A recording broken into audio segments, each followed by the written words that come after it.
Operation కగార్లో తుది అంకం మొదలైంది. Maoist party కేంద్ర కమిటీలో మిగిలిన చురుకైన నేత మిసిర్ బెస్రా అలియాస్ సునీల్ లక్ష్యంగా కేంద్ర బలగాలు ఆపరేషన్ ప్రారంభించాయి. జార్ఖండ్లోని సరంద అటవీ ప్రాంతంలో 15,000 మంది సిఆర్పీఎఫ్, బీఎస్ఎఫ్, ఐటీబీపీ జవాన్లను మోహరించారు. కేంద్ర బలగాలు సరంద అటవీ ప్రాంతాన్ని అడుగడుగునా జల్లెడపడుతున్నాయి. ఈ ప్రాంతంలో మిసిర్ బెస్రా రాష్ట్ర కమిటీ నేత ఆసిం మండల్తో పాటు 60 మంది మావోయిస్టులు ఉన్నట్లుగా నిఘా వర్గాలు అనుమానిస్తున్నాయి. అటవీ ప్రాంతం చుట్టూ ఉన్న గ్రామాల్లో మోస్ట్ వాంటెడ్ మావోయిస్టుల ఫోటోలతో పోస్టర్లను అతికించారు. వేట ప్రారంభించిన బలగాలు ఐఈడీ మందుపాతలను నిర్వీర్యం చేస్తూ ముందుకు కదులుతున్నాయి. గాలింపులో అధునాతన డ్రోన్లను ఉపయోగిస్తున్నాయి. సరందాలో ఉన్న మావోయిస్టుల వద్ద AK-47, ఇన్సాస్ రైఫిళ్లు, గ్రనేడ్ లాంచర్లు, పెద్ద ఎత్తున ఆయుధాలు ఉన్నట్లుగా నిఘా వర్గాలు అనుమానిస్తున్నాయి.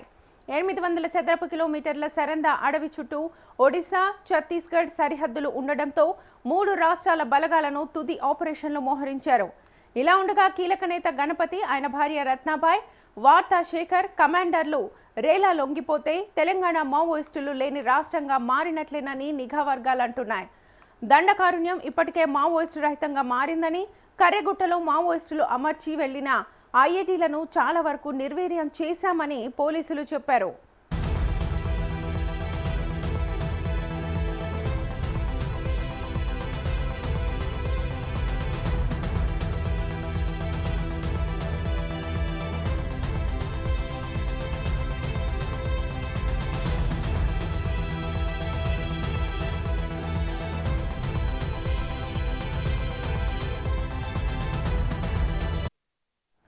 మావోయిస్టు కీలక నేత గణపతి అలియాస్ ముప్పాల కేశవరావు ఈ క్షణంలోనైనా లొంగిపోయే అవకాశాలున్నట్లుగా విశ్వసనీయ వర్గాలు తెలిపాయి.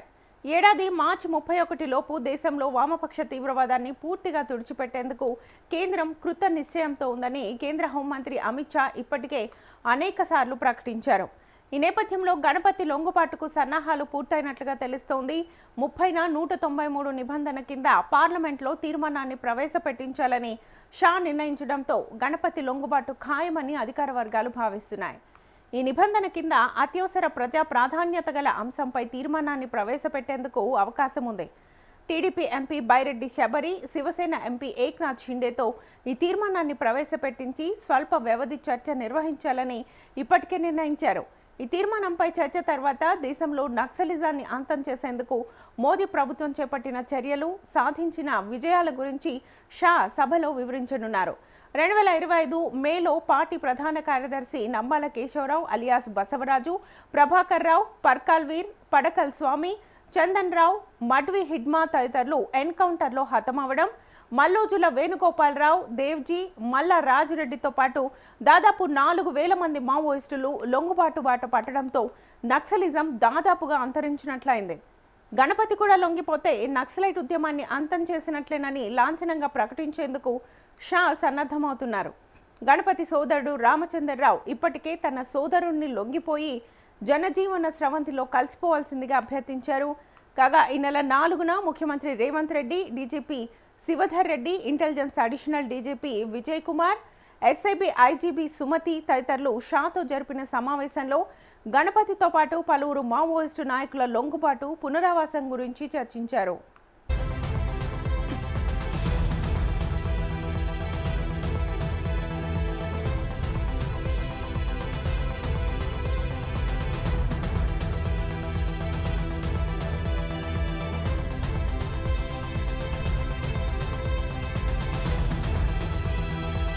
ఆపరేషన్ కగార్ పేరుతో ప్రస్తుతానికి మావోయిస్టు పార్టీ లేకుండా ప్రభుత్వం చేసినా పీడిత ప్రజల కోసం భవిష్యత్తులో మళ్లీ మావోయిస్టు పార్టీ పుట్టుక వస్తుందని అజ్ఞాతంలో ఉన్న భద్రాద్రి కొత్తగూడెం జిల్లా తడపలకు చెందిన మావోయిస్టు కుంజం ఇడ్మల్ అలియాస్ మహేందర్ అన్నారు. సరెండర్ల విషయంలో పార్టీలో సమిష్టి నిర్ణయం జరగలేదని, అందరం కలిసి చర్చించుకుని నిర్ణయం తీసుకునేలా ప్రభుత్వం తమకు అవకాశం ఇవ్వాలని కోరినా ఇవ్వడం లేదన్నారు. ఈ దేశంలోని పీడిత ప్రజల కోసం పనిచేసిన మావోయిస్టు పార్టీ ఎప్పటికీ వారి పక్షానే ఉంటుందన్నారు. తాజాగా ఓ యూట్యూబ్ ఛానల్ ప్రతినిధితో అజ్ఞాతంలో నుండే ఫోన్ ద్వారా మాట్లాడిన ఇడ్మల్ పార్టీకి సంబంధించిన పలు కీలక విషయాల్ని తెలిపారు.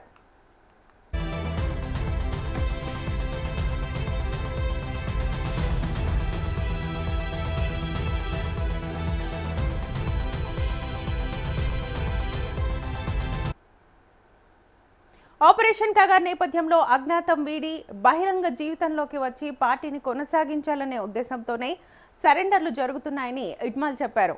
సరెండర్ల విషయంలో ఇప్పటికే లొంగిపోయిన వారితో మాకు మధ్య అభిప్రాయ భేదాలు ఉన్నాయి. ఉత్తరాల ద్వారా వచ్చిన సందేశాలతో లొంగిపోయేందుకు కొందరు అంగీకరిస్తే మరికొందరు అంగీకరించలేదన్నారు.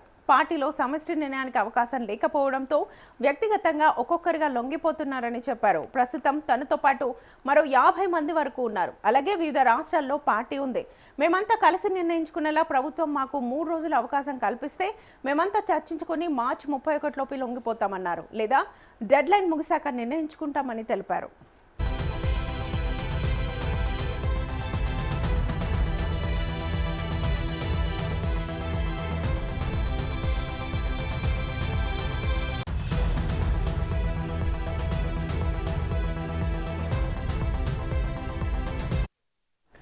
ఎందరో రక్తం ధారపోసి సాధించుకున్న ఆయుధాలను ప్రభుత్వానికి అప్పగిస్తూ లొంగిపోవద్దనే ఒత్తిడి ప్రజల నుంచి పార్టీపై ఉందన్నారు. మా వద్ద ఆయుధాలు, నిధులు ఇంకా ఉన్నాయని చెప్పారు. మార్చి 31 లోపు పరిస్థితి సీరియస్గా ఉంటే అడవుల నుంచి బయటకు వస్తామని లేదా అక్కడే ఉంటామని అన్నారు. దేశ ప్రజల కోసం పనిచేయాలని ఈ పార్టీలోకి వచ్చాం. మాకు బుల్లెట్లు తగిలినా పర్వాలేదని స్పష్టం చేశారు. కుటుంబాన్ని వదిలేసి వచ్చాం. ఇప్పుడు కుటుంబాలకు గుర్తుకు రావడం లేదు. అనైతికంగా ఒత్తిడి చేయడం వల్లే ప్రజలు పార్టీకి దూరం అవుతున్నారు. కానీ 70% మంది ప్రజలు మద్దతు మాకు ఇస్తుందని అన్నారు.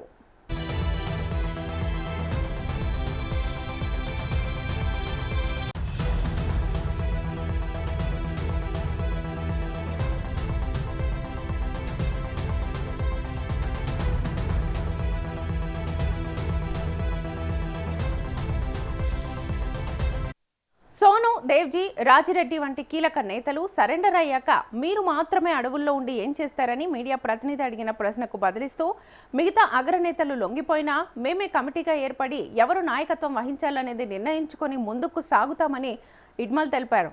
అవకాశం ఉంటే మార్చి 31 లోపే కమిటీని ఎన్నుకుంటాం, లేదా ఈ గడువు అయిపోయాక నిర్ణయించుకుంటామని అన్నారు. మేము చివరి వరకు అడవుల్లోనే ఉండి పోరాటం చేయాలనుకుంటున్నామని అన్నారు. గణపతి మాకు టచ్లోకి వచ్చేంత అవకాశం ఉందని చెప్పారు. దేవ్జీ మాతో టచ్లోనే ఉన్నారని, మార్చి 21 వరకు ఆయన మాతో మాట్లాడారని, మనం కలిసి నిర్ణయం తీసుకుందామని చెప్పారని అన్నారు.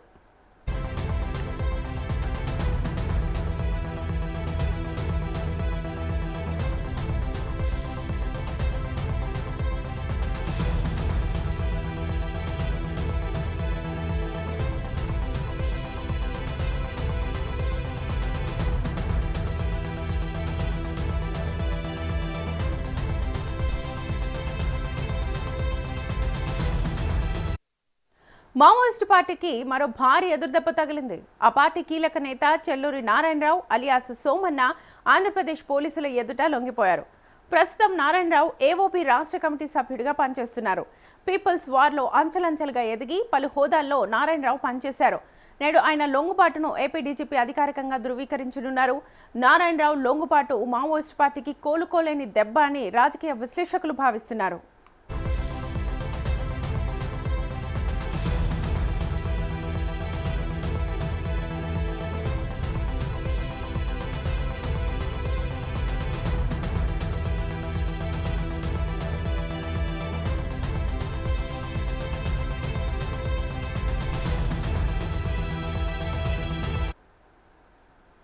ఇదిలా ఉంటే గతేడాది కాలంగా మావోయిస్టు ప్రభావిత రాష్ట్రాల్లో భద్రతా బలగాలు ఆపరేషన్ కగార్ వంటి భారీ ఆపరేషన్లతో మావోయిస్టుల కోటలను బద్దలు కొడుతున్నాయి. ఈ క్రమంలోనే 2026 మార్చి 31 నాటికి దేశంలో మావోయిజం అడ్రస్ ఉండకూడదని అమిత్ షా స్పష్టమైన లక్ష్యాన్ని నిర్దేశించారు. ఈ గడువు ముగియడాన్ని కొన్ని గంటల ముందే ఆంధ్ర ఒడిశా బార్డర్ రాష్ట్ర కమిటీ సభ్యుడిగా ఉన్న నారాయణరావు లొంగిపోవడం హాట్ టాపిక్గా మారింది.